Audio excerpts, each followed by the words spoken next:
Palhetas. Distribuição Sinapse. O retábulo em pedaços. Stefano di Giovanni, chamado Sassetta, Siena, 1392-1450. Políptico para São Francisco em Borgo San Sepolcro, 1437-1444.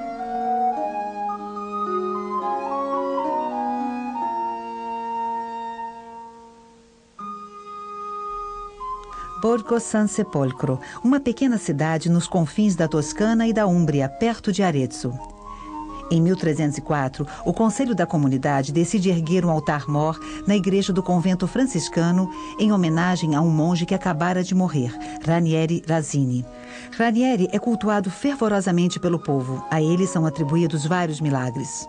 Um século depois, em 1426, os franciscanos pedem a um marceneiro, Bartolomeu di Giovanni d'Angelo, que construa um retábulo acima desse altar. 4 anos depois, os monges, já tendo recebido os painéis de madeira do retábulo, mandam chamar na vizinha cidade de Anghiari o pintor Antônio di Giovanni. Pedem a ele que pinte uma das faces.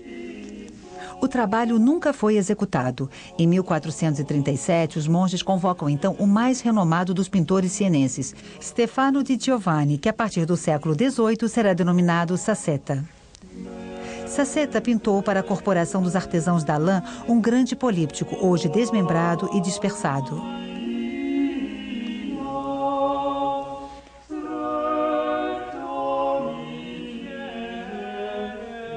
E, para a Catedral de Siena, a Madonna das Neves.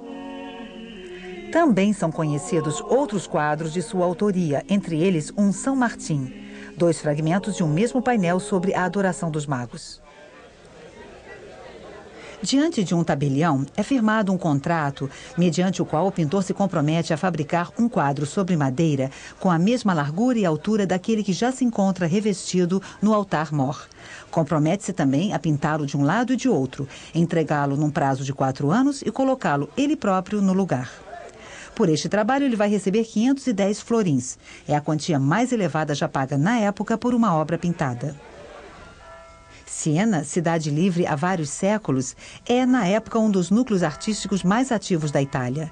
É provável que os franciscanos de Borgo San Sepolcro tivessem em mente famosos precedentes sienenses. A Maesta, pintada por Duccio para o altar-mor do Domo de Siena, 1311. O políptico de Pietro Lorenzetti para Santa Maria d'Arezzo, 1320. O políptico da Ressurreição, pintado por um aluno de Lorenzetti para a Badia San Giovanni, em Borgo. Outros polípticos florentinos eram muito reputados, tanto pelas imagens quanto pela riqueza de suas molduras. A Coroação da Virgem de Lorenzo Mônaco, 1413. Ou a Adoração dos Magos de Gentile da Fabriano, 1423. Um outro retábulo pode ainda ter servido de modelo, aquele pintado em 1403 por Taddeo di Bartolo, para o altar-mor de San Francesco al Prato de Peruzzi. É um políptico de dupla face.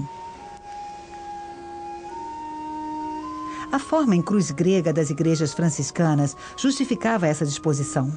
A face anterior do retábulo, voltada para a nave, destinava-se aos fiéis e mostrava a Virgem e os santos.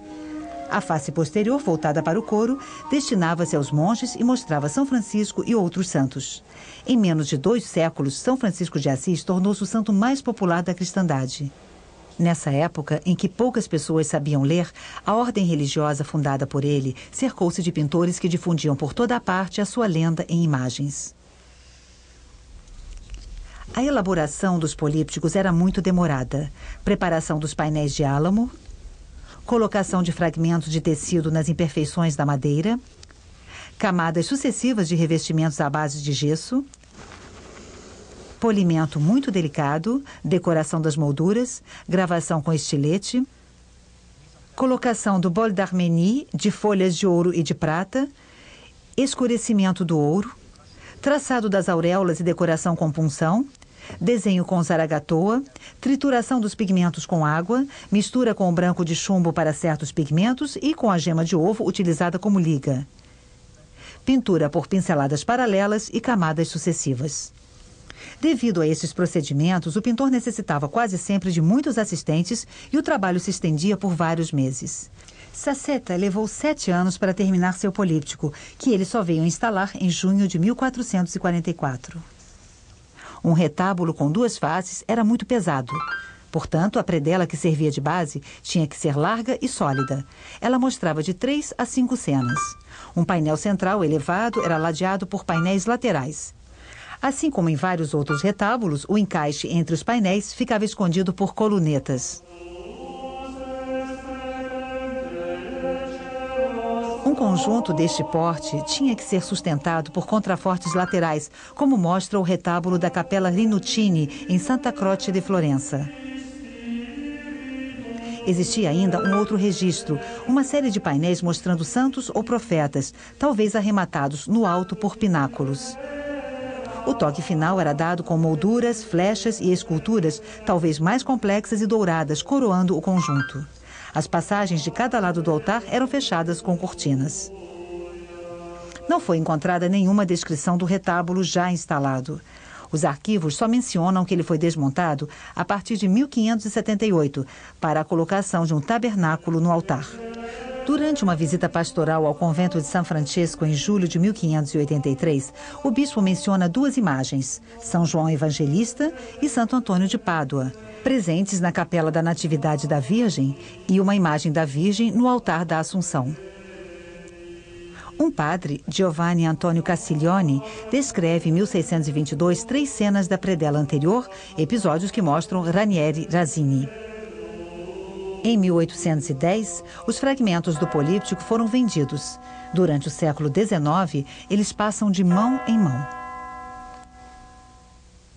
Bernard Berenson, americano de origem lituana, foi um aluno brilhante em Harvard. Ele é apaixonado pela pesquisa sobre a autoria de quadros. Torna-se um grande colecionador. Em sua casa, Itati, perto de Florença, ele reúne manuscritos árabes, bronzes chineses ou quadros de primitivos italianos. Em 1900, Berenson compra em um brechó de Florença 3 painéis atribuídos a um pintor da escola de Fra Angelico.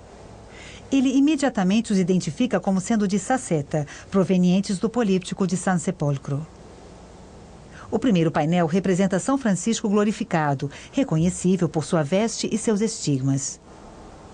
O segundo, um monge franciscano segurando uma espécie de rosário. Seria o próprio Razzini. O terceiro, São João Batista, é muito parecido com o São João Batista da Madonna das Neves.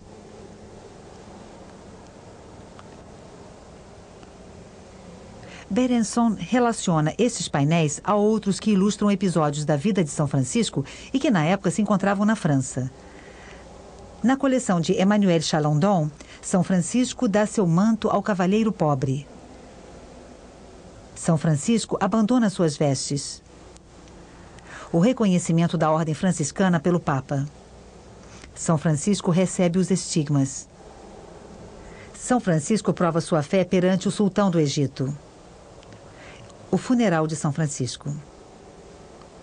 Na coleção do Conde de Martel, São Francisco conquista o lobo gúbio.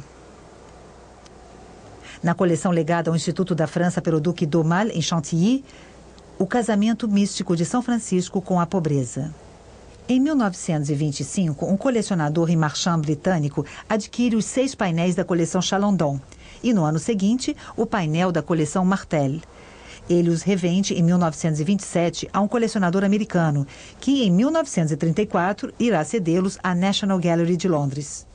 Em 1951, 3 outros painéis são localizados em uma coleção francesa da região de Bordeaux. Dão entrada no Louvre em 1956. Trata-se de São João Evangelista, com uma pena e um livro nas mãos.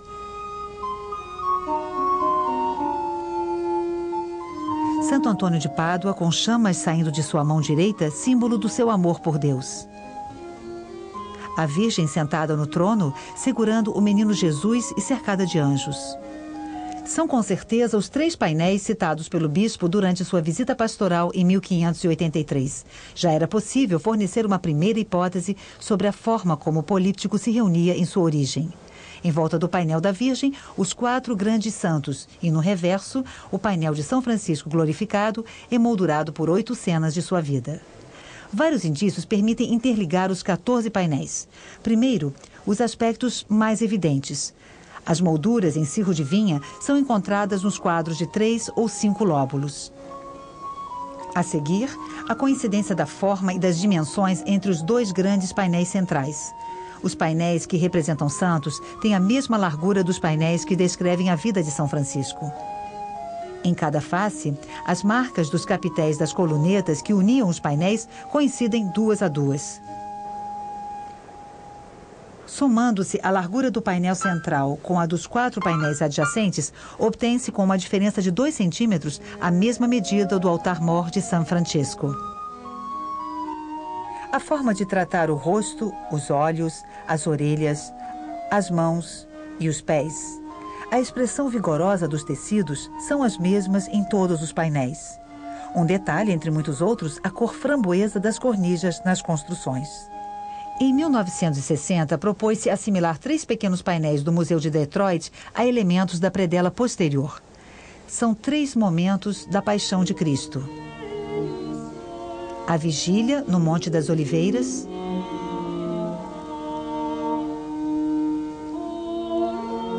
a prisão de Jesus,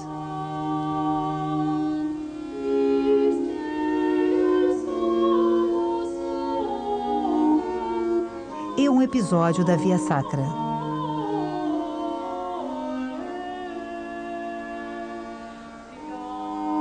O estilo do rosto e das mãos, a expressão do movimento estão bem próximos do encontrado em outros painéis. Vê-se mais uma vez a cornija framboesa.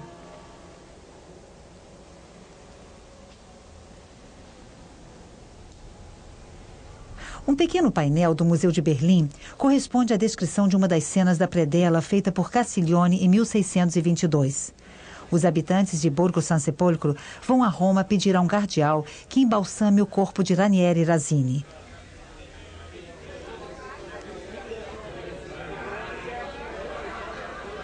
O cardeal, que estava doente, tinha acabado de sonhar com ele. O mesmo ocorre com um outro painel adquirido pelo Louvre em 1965. Ranieri liberta pessoas encarceradas numa prisão de Florença.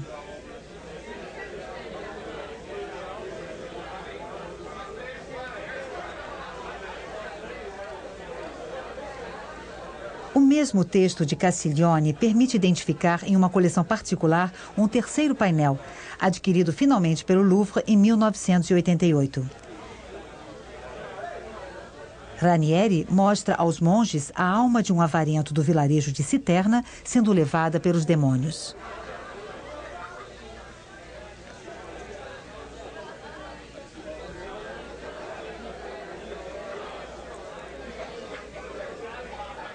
Este fragmento fornece mais um indício. O reverso de um quadro costuma apresentar muitas marcas. Neste painel, por exemplo, marcas de serra ou de tesoura para lenha, marcas de pregos ou de tesouras, agressão de insetos, etiquetas sucessivas com atribuições a princípio erradas e depois cada vez mais precisas, carimbos, inscrições na própria madeira com giz ou tinta. Entre elas, o número de inventário da coleção do cardeal Fesch, tio de Napoleão. O painel do Louvre tem o número 767, o painel de Berlim, o número 751. Constando juntos na coleção Fesch como sendo quadros da escola de Fra Angelico, os painéis foram comprados por Charles Lucien, filho de Lucien Bonaparte, que os colocou à venda na Christie's de Londres em 1853.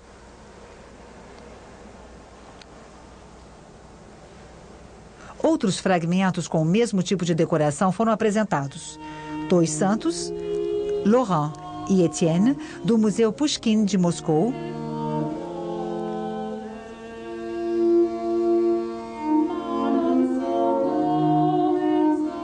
e um São Cristóvão exposto em Assis.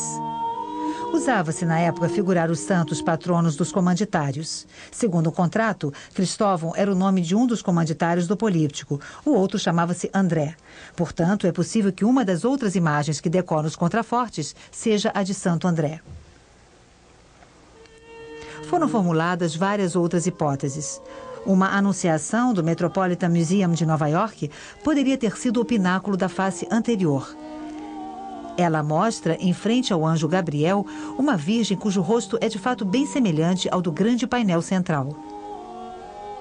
Como a sua largura não corresponde à do painel central, supõe-se a existência de uma parte intermediária. Um São Francisco aos pés da cruz do Museu de Cleveland poderia ter sido o pináculo da face posterior, acima do São Francisco glorificado.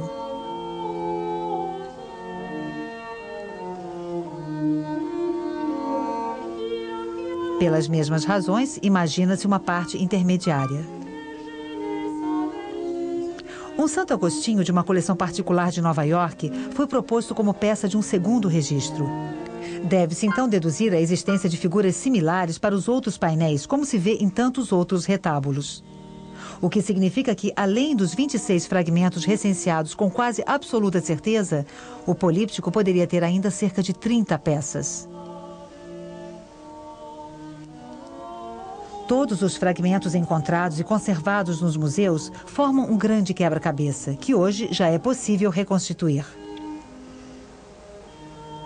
A Virgem estava no centro, os santos bíblicos próximos a ela, os santos franciscanos mais recentes do lado externo. A face consagrada a São Francisco é mais complexa.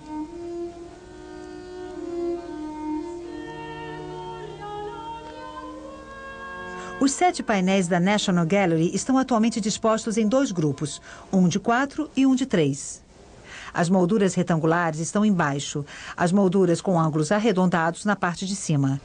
Antes de serem comprados pelo museu em 1934, os quadros foram vendidos várias vezes. Os painéis tinham sido separados das molduras, recortados rente à superfície pintada, afinados e reforçados com madeira.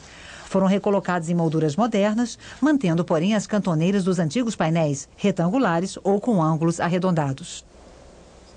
A colocação parece ter sido feita ao acaso, não existindo mais indícios indiscutíveis sobre a posição dos painéis no políptico. O quadro de Chantilly manteve-se intacto. O painel é indissociável de sua moldura, retangular. Devia, pois, ficar na parte de baixo. De fato, durante a restauração em 1969, constatou-se que este painel estava repleto de partículas de cera, o que comprova a sua posição bem baixa no altar, na altura dos candelabros. A hipótese mais corrente quanto à disposição é, sem dúvida, a da ordem cronológica. A primeira imagem seria, portanto, a primeira cena da vida de Francisco, o encontro com um cavalheiro pobre. E a última imagem, a da morte do santo. Nas fotografias publicadas por Berenson em seu artigo de 1903, quando os quadros, segundo se imagina, ainda não tinham sido desmontados, a moldura do episódio do cavalheiro tem os ângulos arredondados, ao passo que a da morte é retangular. Certo autor sugeriu uma alternância de céus azuis e fundos de ouro. A ordem é mais ou menos compatível com a cronologia e leva em conta todos os dados históricos e fotográficos. Giotto, nos afrescos de Assis, tentava representar a profundidade por vários tipos de deslocamento de planos, muitas vezes contraditórios. Mais tarde, em Florença, Masaccio, ao pintar seu afresco da Trindade para Santa Maria Novella, aplica, sob a influência do arquiteto Brunelleschi, princípios geométricos novos na representação do espaço. Para um olhar situado à meia altura do afresco, as linhas de fuga dos caixotões do nicho dão uma impressão de profundidade. Saceta, que pôde ver o afresco de Masaccio, retoma os mesmos princípios. Ele marca as linhas dos mármores da cornija que sustenta os santos e faz convergirem as linhas de fuga do trono da Virgem, criando assim em profundidade o espaço do paraíso. A perspectiva nas cenas narrativas é por vezes obtida pela utilização de linhas arquitetônicas muito trabalhadas e pelo apoio das colunetas, dos palanques e dos planos sucessivos das construções.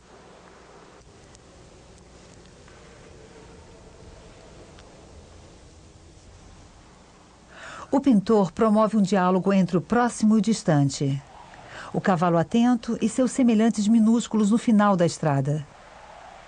As gotas de suor e de sangue do Cristo orando e a silhueta de Judas ao longe.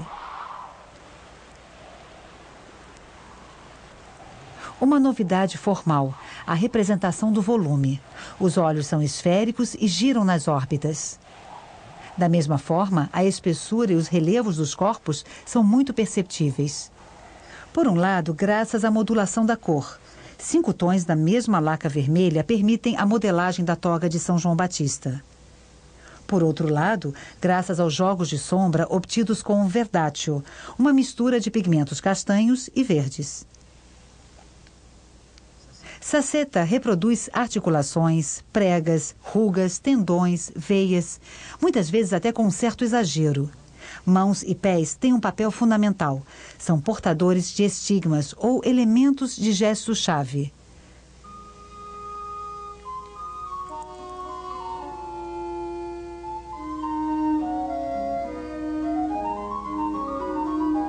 O movimento surge em toda parte.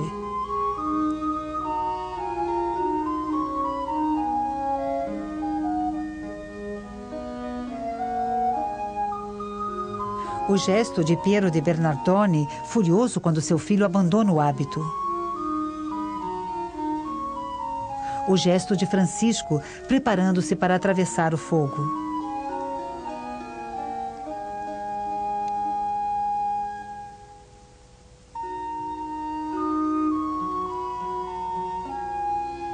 A fuga desenfreada dos apóstolos no Monte das Oliveiras.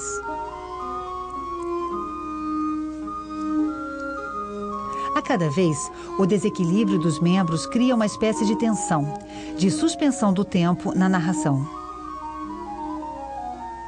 No São Francisco glorificado, o espaço marinho ou lacustre muito profundo é sugerido por 2 processos.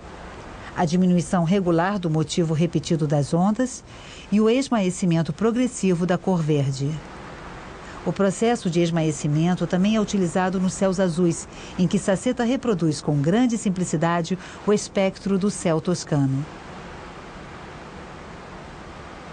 Os fundos de ouro, outrora polidos e refletindo como espelhos, foram desgastados pelas limpezas sucessivas.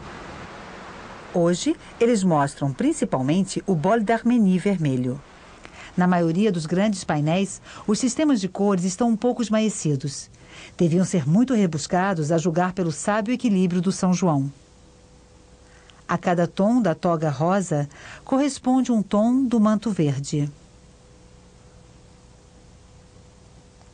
As carnações dos anjos, da Virgem e do Menino Jesus, as rosas do paraíso vistas atrás do trono, o forro do manto, todos formam manchas muito claras. As cores estão dispostas para que os efeitos mais brilhantes sejam produzidos no centro. Também, na face posterior, os efeitos coloridos mais intensos estão no centro. O pintor representa as luzes da auréola ovalada que envolve o corpo do santo e da auréola circular da cabeça. A distribuição regular dos painéis e a alternância dos fundos de ouro e dos céus azuis produzem de longe um efeito de simetria. A simetria geral do conjunto também é encontrada nas cenas, muitas vezes divididas em 2 episódios sucessivos. Saceta também gosta de opor interior e exterior.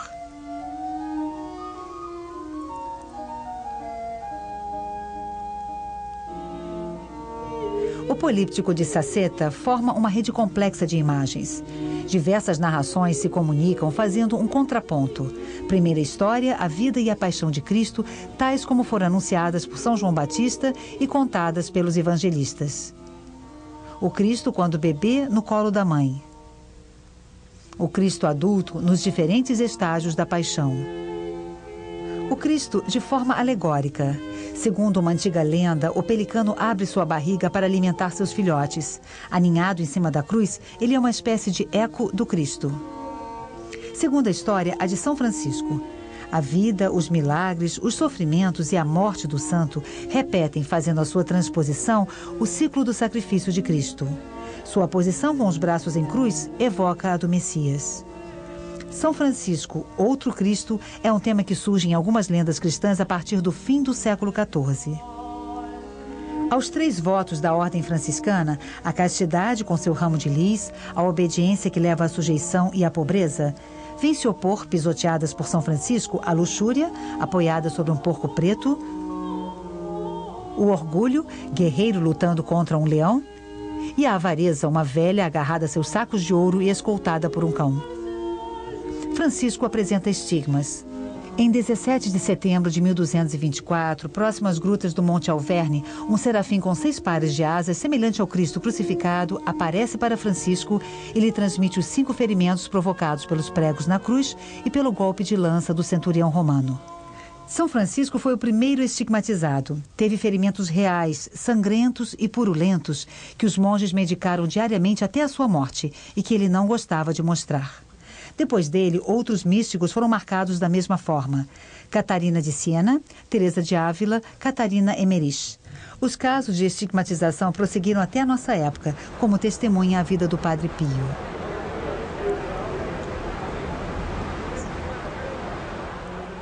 Finalmente, a terceira história, a de Ranieri Razzini, que retoma em escala mais modesta a vida pobre e os milagres de São Francisco de Assis. Ele também faz predições e também faz milagres. Sua vida edificante é contada na esperança de fazer dele um santo, cuja glória recairia sobre a pequena cidade de Borgo San Sepolcro. As cenas misturam todas essas histórias. Tenso, com a testa enrugada e a boca aberta, São João Batista fala com Ranieri e lhe mostra a cena central. Ranieri olha para a Virgem e a criança. Da mesma forma, o olhar dos anjos e o do evangelista convergem para a Virgem e a criança. A Virgem e a criança fitam o evangelho nas mãos de São João. Santo Antônio de Pádua, por sua vez, olha para fora, isto é, em direção aos fiéis, como se os convidasse a participar da cena. A outra face, reservada aos monges franciscanos, oferecia às suas meditações as etapas da ascese de seu santo fundador. O conjunto do retábulo atendia assim a um dispositivo rigoroso, cujo mestre de início não era o pintor. Os comanditários provincianos de San Sepolcro permaneciam ligados a uma forma arcaica, o retábulo gótico com compartimentos separados. Saceta respeita a programação religiosa, mas ele introduz um pouco de modernismo florentino em uma obra múltipla que causaria grande impacto nos visitantes. Um deles, Piero della Francesca, inspira-se na silhueta de São Francisco para a sua Virgem da Misericórdia. O políptico de Saceta marca o apogeu de uma forma. Inicialmente um simples painel, o retábulo complicou-se na época gótica. Acabou contando com um grande número de painéis. Nas escolas do norte, ele apresenta com frequência partes móveis. Por vezes, atinge formatos muito grandes. Já as variantes em miniatura destinam-se às moradias particulares ou aos oratórios. No fim do século XV, o retábulo foi simplificado. Volta a recrudescer em alguns momentos e, a seguir, entra em declínio. No entanto, o políptico, como forma artística, continuou a povoar o espírito dos pintores. Quanto à narração em imagens sucessivas, ela se tornou no século XX muito familiar, tanto em suas formas nobres, quanto em suas manifestações mais populares. Na verdade, o maravilhoso da Idade Média sobrevive com frequência nas histórias que põem em cena personagens e acessórios muito semelhantes. Em 1954, no aniversário de 650 anos da morte de Ranieri Razzini, a igreja decidiu retirá-lo de seu sarcófago. O bem-aventurado apareceu intacto em seu hábito de franciscano. Os fiéis, esquecendo que ele havia sido embalsamado, gritaram por milagre. Seu corpo ficou exposto durante um certo tempo em frente ao altar-mor. Conta-se que novos milagres aconteceram. Só um estava para sempre fora do alcance até do mais santo dos homens. Versão brasileira Audio News.